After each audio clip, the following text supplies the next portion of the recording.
Obrigado, boa noite a todos. Boa noite a todos, saudações fraternas, você que nos assiste pelo canal aqui do Cefrade, você que está conosco aqui para esse bate-papo. Mas hoje vamos falar de um tema que está relacionado à mediunidade, né? Então, é um tema, naturalmente, que todos nós temos interesses, ou certamente já trabalhamos na mediunidade, ou buscamos trabalhar, mas a mediunidade está intrinsecamente ligada ao espiritismo, né? Embora a mediunidade não seja propriedade da doutrina espírita, ela veio ser sistematizada por Kardec, né? Visto que, assim, desde que as pessoas começam a se reunir nos primeiros núcleos sociais, desde os primeiros horizontes, assim, quando o antropólogo inglês John Murphy, ele desenvolve uma teoria do desenvolvimento antropológico da mediunidade através de horizontes temporais, o professor Herculano Pires, na obra O Espírito e o Tempo, ele utiliza-se desse modelo para definir uma antropologia da mediunidade. E ele estabelece, então, esses horizontes temporais, que são os horizontes, são os momentos de desenvolvimento da humanidade dentro de uma timeline que se expressa certamente em horizonte, então ele tem ali o horizonte primitivo, o horizonte tribal, um segundo momento, um horizonte agrícola, né? O homem começa, então, a sair daquele ser errante que andava pela ravina, enfim, e ele começa a se reunir em círculos,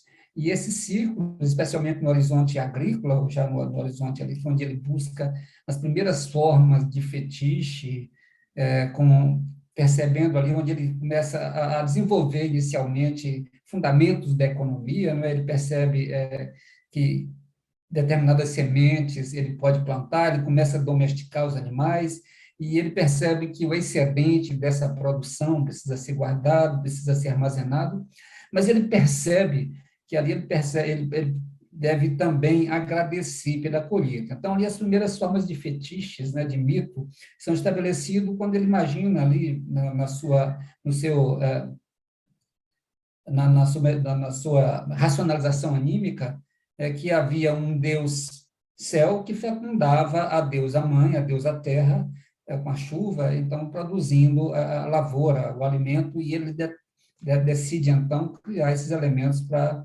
fazer os primeiros cultos de agradecimento por essa alimentação. E a partir daí ele desenvolve uma série de horizontes temporais, até o horizonte profético, né?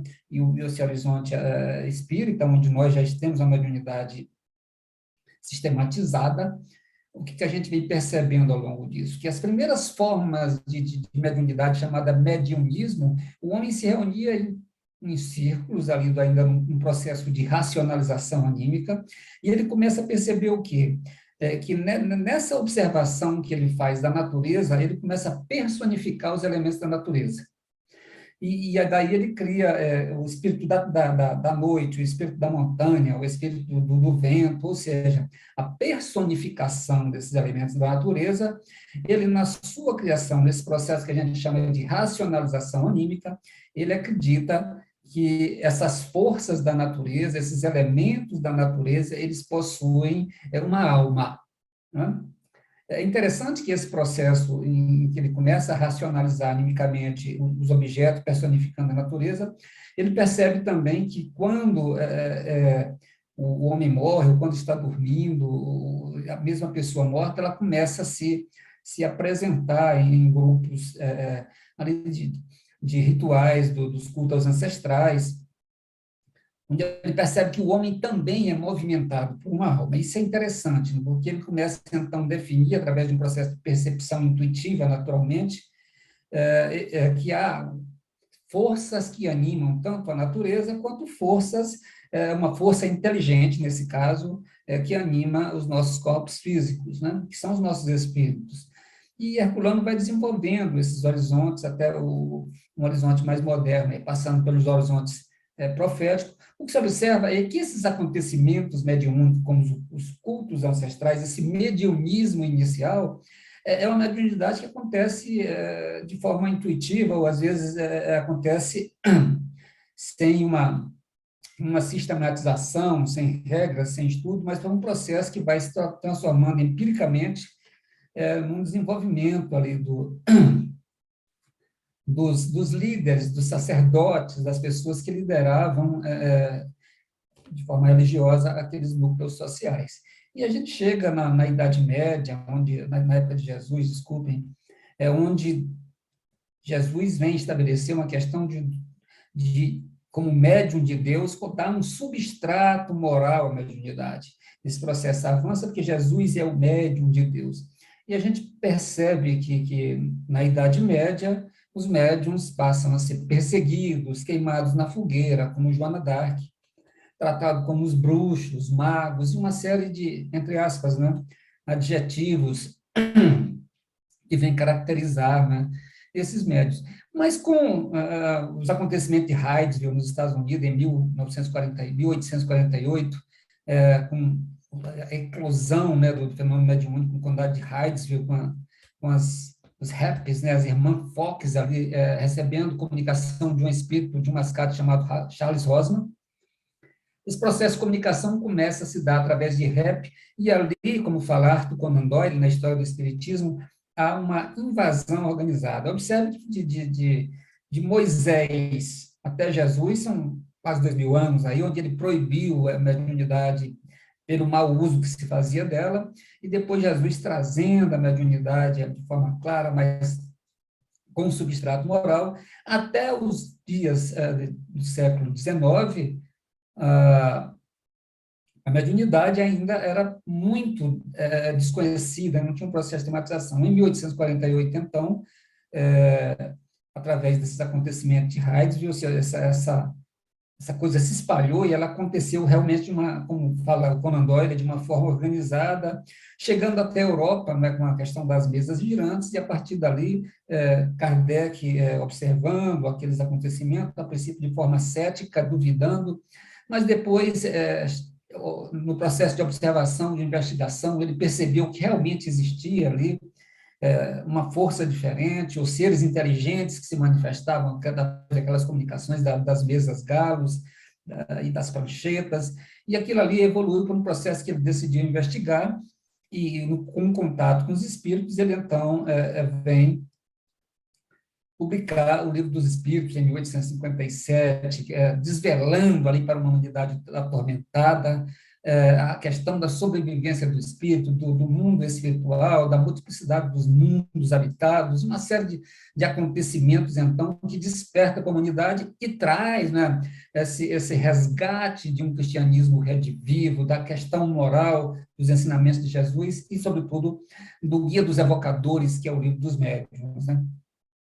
Então, Kardec, lá no livro, capítulo 14 do Livro dos Médiuns, ele fala que todo aquele que sente em qualquer grau a presença dos espíritos é por esse fato médium.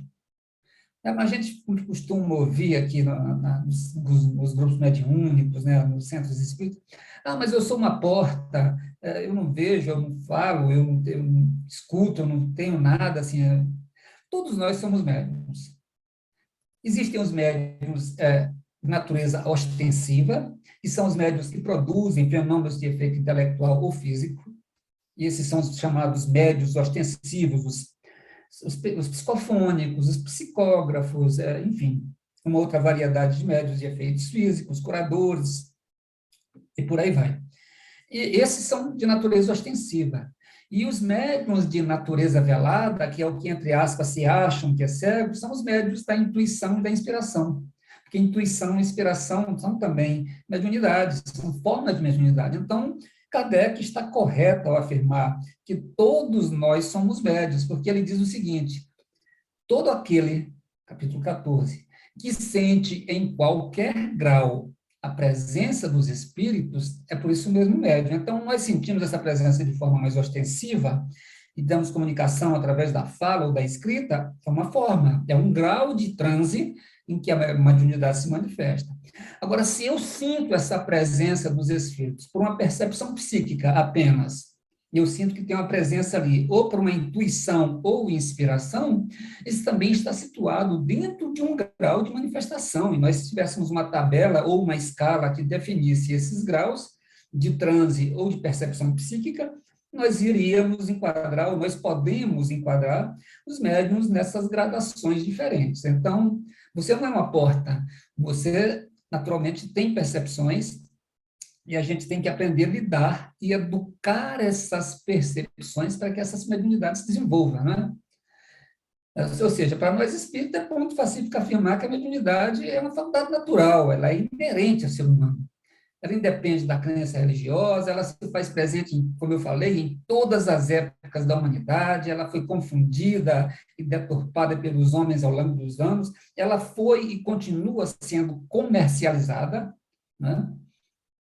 E a gente vê muitas vezes o médium cair, né? Médium que vem com uma proposta de trabalho, de resgate dos erros do passado e de auxílio, né, ao mundo espiritual, ele se deixa levar e se seduz pelas facilidades, pelos atalhos, e acaba deturpando uma ferramenta que seria objeto de crescimento dele, de resgate, sobretudo,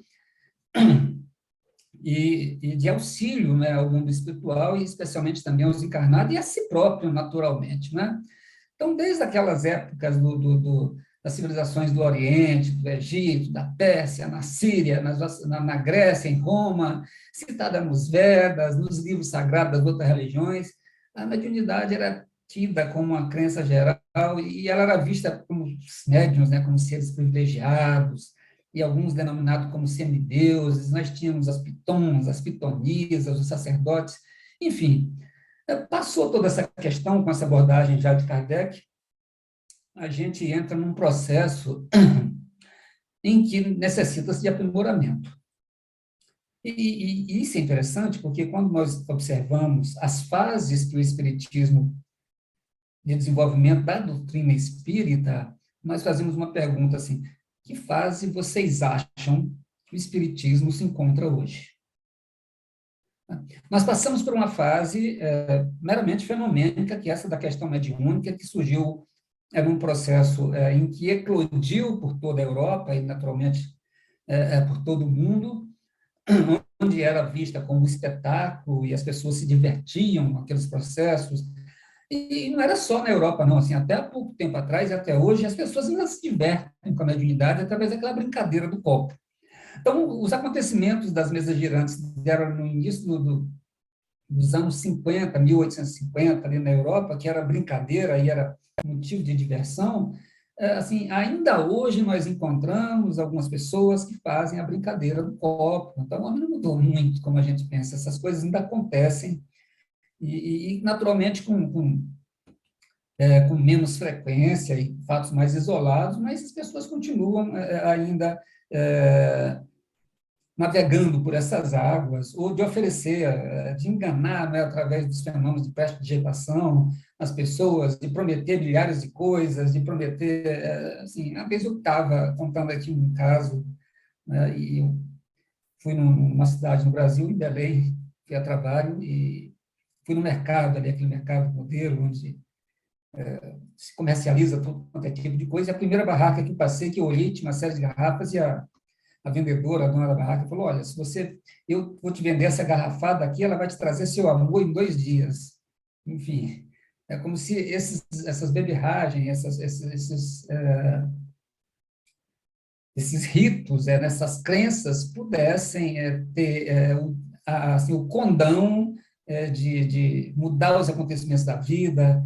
Então, se criou muita coisa em torno de todo esse processo, desde aquela época e até hoje, muita deturpação, muita crença, muita informação equivocada. A internet, ela propaga essa questão da mediunidade, com uma série de fantasias, de mistificações, e a gente percebe que um pouco do que tinha no início da primeira fase do Espiritismo, que era a fase dos fenômenos, ela ainda permeia na sociedade. Naturalmente, não dentro do ambiente espírita, dentro do movimento espírita não, porque há um processo de educação, de estudo, mas as pessoas que estão ali na borda, né, estão na superfície ali, que simpatizam com a doutrina espírita, que não são espíritas, e que são, na verdade, são curiosos, ou aqueles que se deixam levar por crença, eles ainda estão como se estivessem presos àquela fase. Mas, enfim, são 2 cenários. Nós estamos falando de doutrina espírita. Então, a primeira fase da doutrina espírita foi essa fase fenomênica. Em seguida, surgiu uma fase de investigação e estudo, né? Onde essa fase de estudos, investigação, especialmente pesquisas, elas se deram em outras fases, né? Em que fase nós estaríamos hoje? Nós estamos numa fase educativa.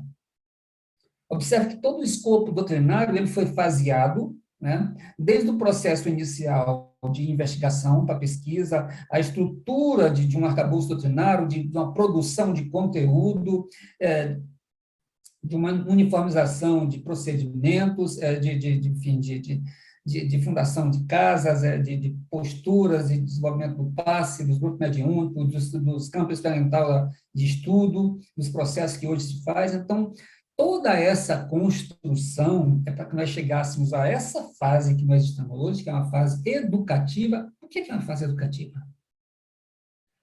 Porque é uma fase de transição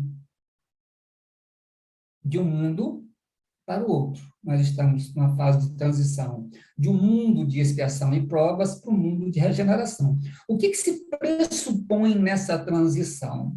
Que haja um aprimoramento, haja um processo educativo para que esses espíritos que estão ainda nessa condição, todos nós, possamos aprimorar, possamos ser educados espiritualmente, educados emocionalmente. Nós temos alfabetizados emocionalmente e alfabetizados espiritualmente para que a gente possa galgar essa passagem, essa nova etapa de um novo mundo, e que não acontece no estalar de dedos naturalmente, é muito mais, já vamos dizer assim, eu diria, alfabetizados emocional e espiritualmente. Então, essa fase educativa é uma fase de formação, onde os recursos são utilizados do ponto de vista pedagógico, os ensinos dos Espíritos e, sobretudo, os ensinos de Jesus.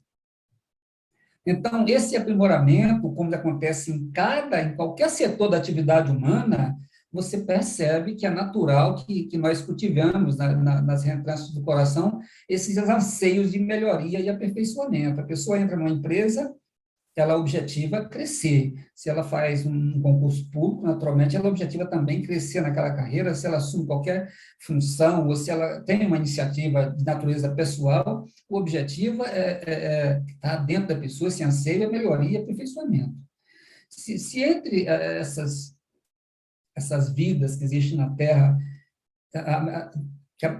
desses acontecimentos todos, a mediunidade, ela comparece em todos esses aspectos, e ela foi especialmente glorificada, né? Foi glorificada pelo Cristo na vida que ele passou aqui. Então, assim, a gente tem os modelos em que nós seguimos, né? Para esse processo de aperfeiçoamento. Como é um processo educativo que nós estamos, e a formação de médiuns e formação desse conteúdo espiritual, nós precisamos eliminar algumas arestas que nos atrapalham, eliminar algumas características de natureza pessoais ou alguns vícios morais que ainda nos atrapalham. E, falando nisso, Kardec, na questão 785 de O Livro dos Espíritos, pergunta às entidades venerandas: qual é o maior obstáculo ao progresso? Se nós precisamos progredir, se nós estamos numa fase educativa, em que muitos espíritos estão reencarnando, e observem, o processo pós-pandemia, ele trouxe um aspecto muito interessante, porque quando as pessoas começaram a conviver, porque ninguém, na maioria das cidades grandes, ou Brasília se enquadra nisso, não tinha esse tempo de estar junto ali, ou de ficar em casa, ou de ter essa convivência, né? As pessoas compareciam em casa apenas para dormir, chegavam cansadas, e não tinha esse contato, assim, de forma tão massiva, de forma tão, vamos dizer assim, presente, né? E uma das coisas que ocorreram nessa reclusão que houve com a sociedade foi a questão da manifestação dos espíritos, dos processos mediúnicos que aconteceram, e muitas vezes num ambiente de conflito, ou de conflito familiar, ou de conflito pessoal dentro do lar, com uma série de anseios, de medos, de receios, e de convivência com os espíritos dentro de uma condição de pressão emocional, de pressão social, enfim, de todas as formas, E a questão da mediunidade se manifestou e ela eclodiu novamente de uma forma muito grande. A gente tem conversado com alguns dirigentes de centros e as percepções, elas são muito próximas disso. E o Cefrat, naturalmente, deve estar lidando com essa questão, né, desse pós-pandemia, de como isso está acontecendo no momento que as pessoas começam a voltar. E a gente falou de Kardec, né, dessa questão, porque é necessário o progresso, é necessário o desenvolvimento, é tudo dentro do progresso educativo. Ele falou, qual é o obstáculo ao progresso? O que dificulta esse desenvolvimento, né? E os espíritos respondem, sem rebuços, assim, sem nenhuma trava. O orgulho e o egoísmo.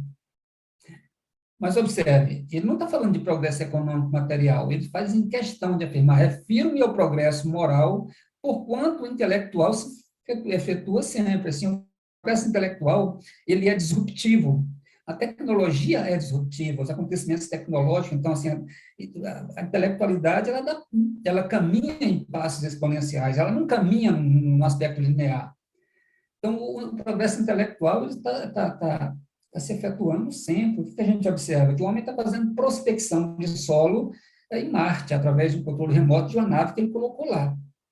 Mas, ainda do ponto de vista moral, a gente ainda continua cometendo os erros da Idade Média. Ainda se comete assassinatos, violência, aborto, uma série de coisas que já deviam ter desaparecido. Então, esse paradoxo, né, entre o intelectual e o moral, ele se manifesta de forma muito efusiva. Por isso que nós vivemos essa questão do processo educativo, porque essas duas asas ainda batem de forma muito desigual. Então, é preciso educar esse aspecto moral. Mas o que impede essa questão? Tanto impede, por ponto de vista do educador quanto do educando, a questão do egoísmo e do orgulho, né? A primeira coisa que a gente acha é que não precisa aprender nada, porque já nós somos, basta entrar aqui no WhatsApp, no celular, e eu trago qualquer informação do Google, sem examinar se esse conteúdo é verdadeiro, é falso, ou se ele tem realmente substância para esclarecimento, né? Então, tem muita coisa bacana na internet, mas também tem muito lixo que as pessoas compram como verdade, especialmente sob o ponto de vista espiritual. Então, o orgulho e o egoísmo, e os espíritos falam, refiro-me ao progresso moral, porquanto o intelectual se efetua sempre.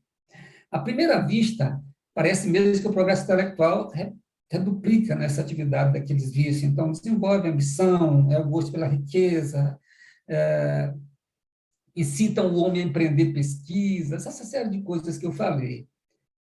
Mas a questão do orgulho e do egoísmo, né, se prende a um mundo material de muita competição,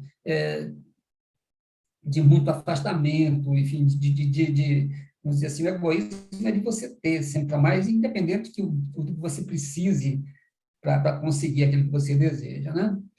Ou seja, a questão do mal, ela se manifesta desse ponto de vista também, que é o chamado mal moral.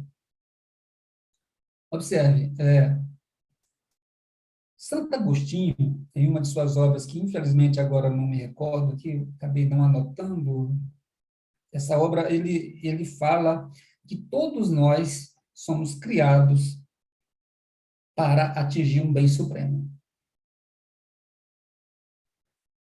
Mas que na busca desse bem supremo, que nós estamos fadados a alcançar, nós nos desviamos da busca desse bem supremo em busca de um bem menor, de um bem inferior. O que é esse bem inferior? Se eu estou me desviando de um bem supremo, um bem inferior, é porque esse bem inferior é aquele que satisfaz as minhas necessidades pessoais de forma mais rápida. Quais necessidades pessoais ele satisfaz, sacia imediatamente? Aqui tem os meus vícios, né? Então, aquilo que me satisfaz muito rapidamente sobre os meus aspectos morais é aquilo que não está dentro de um escopo de uma busca de um bem supremo. E todas as vezes que eu me afasto da busca desse bem supremo em busca de um bem menor, eu cometo o mal. Que mal? O mal moral. O mal moral, especialmente, é aquele que está situado no egoísmo, a vaidade, que acontece essa série de absurdos que a gente vê na sociedade, ainda como, por exemplo, o preconceito e uma série de outras coisas, né? Ou seja, como é que nós estamos recebendo os ensinos espíritas? Nós estamos numa fase educativa. Como é que esses ensinos espíritas estão chegando para nós? Como é que nós estamos traduzindo o que os espíritos nos colocam, o que o legado kardeciano traz e que nos chama a atenção, e, sobretudo, os ensinamentos de Jesus, à luz do Espiritismo, que vem nos trazer uma reflexão? Será que nós estamos aprofundando nessa questão? Ou será que nós estamos na superficialidade do que esses ensinos proporcionam? Né? Observe, assim, tem uma expressão de um palestrante, que inclusive não é daqui de Brasília, ele fala sobre um tipo de ensinamento que é ensinamento Cinderela. O que é isso? Assim? Quando você tem uma dor de cabeça recorrente e você vai ali na farmácia e compra um Tilenol ou um outro remédio mais potente, e toma e essa dor passa, você se acalma e tal, mas se alguém fala assim, por que você não vai ao médico? Não, já tomei um remédio aqui, tá bom, mas você não quer descobrir a causa daquele problema. Assim, é muito mais fácil eu comprar um medicamento na farmácia, automedicar, tirar essa dor de cabeça aqui que é recorrente, pode ser uma enxaqueca ou outra coisa, e fico na superficialidade, eu não vou atrás da causa daquela dor. Como é que nós estamos recebendo os ensinos espíritas? Eles estão aprofundando realmente dessa questão do ponto de vista Deus está fazendo uso desse processo, desse ensinamento, um processo de automudança, de autocuidado, de modificação de comportamentos, atitudes, pensamentos, ou eu estou na superficialidade? Manuel Filomeno de Miranda, nas suas obras sobre a obsessão, ele fala que antigamente os espíritos inferiores, os espíritos menos felizes, inferiores somos todos nós, né? Nós não somos seres elevados assim. Os espíritos menos felizes, vamos dizer assim, aqueles que estão na condição ainda muito inferior a nós, eles tinham uma estratégia de conter o avanço do espiritismo, colocando os irmãos das outras religiões contra os espíritas. E depois essa estratégia mudou e ele... Então, a gente viu campanhas de desmoralização, como, por exemplo, do Chico Xavier, do Divaldo, de outros médiuns aí que são perseguidos, enfim, um processo tentativo de desmoralizar o médium e a doutrina, mas atualmente eles mudaram a estratégia. A estratégia da espiritualidade dos obsessores é manter os espíritas no centro espírita. Como assim? Manter os espíritas no centro espírita na superficialidade, sem se aprofundarem no estudo da doutrina espírita e nem no que representa esses programas de desenvolvimento espirituais que são trazidos para nós. Então, assim, eu fico, porque ser espírita é uma coisa legal, a gente estuda o aspecto científico, tem a gênese, a gente estuda essa relação entre o desenvolvimento da ciência, do desenvolvimento da psicologia transpessoal, mas assim, mas eu não me aprofundo nada, então isso é muito bacana, me dá um status, mas eu não me aprofundo exatamente nada. É na superficialidade. E a gente também gosta de uma coisa que, assim, nós começamos a sacralizar os médiuns. E isso é muito ruim, né? Porque até Kardec, quando eu falava anteriormente, a mediunidade ela estava associada a uma coisa chamada messianismo. O que é o messianismo? O messianismo você estabeleceu, você eleger um intermediário entre os homens e Deus. Né? Então, se criava aqueles seres ali, as pitonisas, que eram consultadas, é um acontecimento de messianismo. Os médiuns que são consultados nesse processo no ano passado, para que falassem com Deus e trouxessem essas mensagens para nós, esse messianismo. Acontece isso muito ainda no Antigo Testamento, de uma forma muito presente, né? E todas as vezes que você sacraliza um médium e elege ele como um intermediário entre o mundo, os espíritos superiores e nós, você está colocando ali aquela criatura como se ela fosse um representante. Nós todos somos médios. E todos nós podemos falar com os nossos entes queridos. Necessariamente, nós não precisamos do médium, né? Para que ele faça esse intermédio. Né? Porque quando nós estamos no momento de desprendimento durante o sono, nós podemos encontrar os nossos entes queridos, e a gente pode fazer isso através da prece, que tem a questão do merecimento, do mérito, e uma série de coisas, mas a gente pode ter essa comunicação com os nossos médios, sem precisar, com os nossos entes queridos, de necessariamente eleger um médium para fazer aquilo, né? Então, a gente começa a sacralizar os médiums, e isso é uma coisa que está equivocada. Então, dois fundamentos precisam ser entendidos, ou seja, nenhum espírito responde pelo espiritismo. A doutrina espírita é dos espíritos, ela não está personificada em nenhuma entidade. Nós não temos aqui o representante do espiritismo na Terra. Não conheço nenhum espírito que possa denominar dessa forma. Então, nenhum espírito ele responde pelo espiritismo.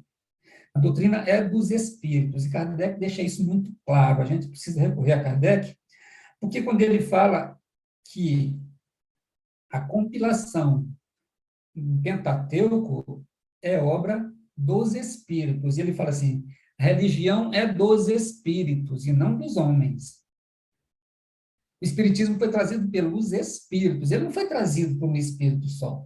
Não veio aqui um espírito X e trouxe todo um escopo doutrinário. Vieram vários espíritos, e por isso ele estabelece a Universidade do Ensino dos Espíritos, onde ele submetia uma comunicação que acontecia numa cidade A, num grupo de médium X, e testava aquela comunicação numa cidade B, com um grupo de médium Y, totalmente diferente, e examinava se as comunicações elas tinham o mesmo sentido e a mesma essência. Talvez ele tivesse uma dificuldade em torno de algumas palavras que fossem diferentes, mas a comunicação era a mesma. Então, você prova que o que aconteceu aqui no processo de teste de uma iniciação científica, em outro lugar, que é isso que se faz a ciência, é provar, através de condições diferentes, o mesmo fenômeno, e era isso que Kardec fazia.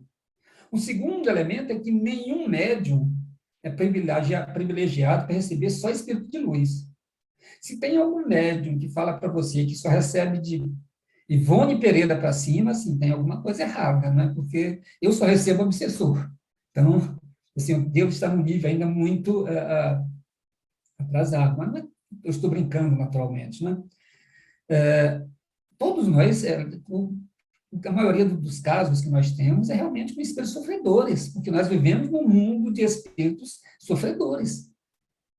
Nós vivemos num mundo de expiação e provas, e os grupos mediúnicos estão repletos de seres desencarnados que necessitam de socorro e educação e acolhimento. Então, nós não estamos num planeta de regeneração, ou num planeta celeste, em que só vem espírito de luz para se comunicar com o médium. Então, nenhum médium é privilegiado para receber somente espíritos de escola. Todos estamos de acordo que a doutrina espírita revive agora o cristianismo puro. Porém, né, há muita gente que estranha essa organização e chama esses valores nobiliárquicos aí que assinalam, né, a maioria das instituições terrestres, né? Então, essa questão, assim, a gente até vê, tem umas coisas que eu considero uma bobagem, né? Vai no centro espírita e o dirigente, ele faz questão de falar o currículo do palestrante. Quantos títulos acadêmicos ele tem, onde ele trabalha, qual a função que ele desenvolve. Gente, isso é uma bobagem. Assim, naturalmente, o que as pessoas estão buscando é realmente alguma coisa que seja coerente com o ensino de Kardec, que toque o coração e que toque o raciocínio. E, necessariamente, declinar o currículo de alguém, lá eu não vejo como isso agrega nenhum valor doutrinário do ponto de vista da mensagem. Não é? Então, assim, essa questão de dizer assim, a força de se iludirem com a idolatria custa caro. A força de nós nos iludirmos com idolatria de médiuns, com essas figuras que nós adoramos, um título. Um título, mas eu fui assistir uma palestra do doutor fulano de tal, que tem tal, enfim. Algumas pessoas se encantam com isso, né? E a gente tem observado que, às vezes, muitas palestras elas são maravilhosas do ponto de vista de intelectualismo, mas não falam de Kardec, nem falam de Jesus. E, sem nem medo de afirmar, né? Eu acho isso triste, assim, porque você vai numa palestra espírita, você imagina que alguém vai falar de Kardec, ou vai falar de Jesus. você, no mínimo, espera que esses que são a porta e a chave da doutrina espírita, eles precisam estar em permanente citação, né? Quando Jesus discutia com os fariseus qualquer temática, seja ela de natureza social, religiosa, pessoal e até política, ele trazia essa questão ao exame da lei, a lei divina. Então, ele perguntava, a primeira coisa que ele perguntava, o que é que diz a lei? Quando ele falou assim, mestre, qual é o maior mandamento? Mestre, o que é que você acha do divórcio? Aí ele perguntava, o que diz a lei? E a pessoa, como era discussão entre fariseus e sacerdotes, ela recitava um trecho da lei e ele fazia uma correção. Então, quando Jesus trazia essa manifestação com as temáticas que eram colocadas ali em praça pública e em situação, ele fazia um exame da lei. Quando nós espíritas vamos examinar alguma coisa, a gente às vezes vai pelo achismo, quando nós devemos examinar a luz de Kardec. O que diz o codificador? Então, o que diz do codificador acerca da mediunidade, né? Da idolatria, que nos custa muito caro, né? Assim, uns companheiros aí, assim, menos vigilantes, eles seriam, gostam de condecorar, de dar medalhas, de elogiar, assim. Imagina Jesus chegando aqui hoje, será que ele aceitaria alguma medalha? Uma condecoração? De forma nenhuma. O Chico nunca quis. Imagina Jesus. O Chico nunca aceitou nada, assim, qualquer, vamos dizer assim, agrado, ou tentativa de bajulação, ou enfim, de elevação, que colocasse numa condição diferente, ele renegava imediatamente. Não, eu sou um cisco. E ele fazia questão de, porque nós somos trabalhadores do Cristo, o trabalho é do Cristo. Nós estamos fazendo aqui, às vezes, fazendo muito mal. Então, se nós podemos determinar uma das coisas num consenso opinativo ali, nós temos que nos mobilizar em torno da doutrina espírita, especialmente do ponto de vista da mediunidade, assim, dos médiuns, dos titulares das casas. Há uma frase da codificação em que se recomenda um tratamento especial. Não há nenhuma frase, desculpem, não há nenhuma frase na codificação, eu gosto de ir em Kardec, não há, você pode pegar os 5 livros, não há nenhuma frase na codificação que se recomende tratamento especial a esse ou aquele médium. Porque ele fala com maestria, ou porque materializa desencarnado, porque transmite a força curativa. Kardec em nenhum momento escreve que nós devemos tratar esses médiuns de forma diferente. Então, nós devemos tratar eles como trabalhadores de Jesus, como também nós o somos. Lá no livro do médiuns, na questão livro do médium, item 228, ele diz o seguinte: todas as imperfeições morais são outras tantas portas abertas ao acesso dos maus espíritos. Aqui, porém, eles exploram com mais habilidade é o orgulho. Olha que interessante. Todas as imperfeições morais são outras tantas portas abertas ao acesso dos maus espíritos. Porém, a que eles exploram com maior habilidade é o orgulho, porque é a que a criatura menos confessa a si mesma. O orgulho tem perdido muitos médiuns dotados das mais belas faculdades, e que, se não fora essa imperfeição, teriam podido tornar-se instrumentos notáveis e muitos úteis, ao passo que, presas de um espírito mentiroso, suas faculdades, depois de se haverem pervertido, aniquilam-se, e mais de um se viu humilhado por amaríssimas decepções. Que interessante essa questão do livro dos médiuns, né? Então, assim, o que os espíritos vão potencializar em nós? Eles vão chegar lá e potencializar um defeito em nós que ele é muito superficial? Não, ele vai potencializar o que a gente tem de pior. O que o médium vai ser? O que o espírito vai potencializar no médium? Para que essa vaidade, o orgulho, para que ele ache que ele é realmente, eu costumo dizer, né, a última Coca-Cola do deserto.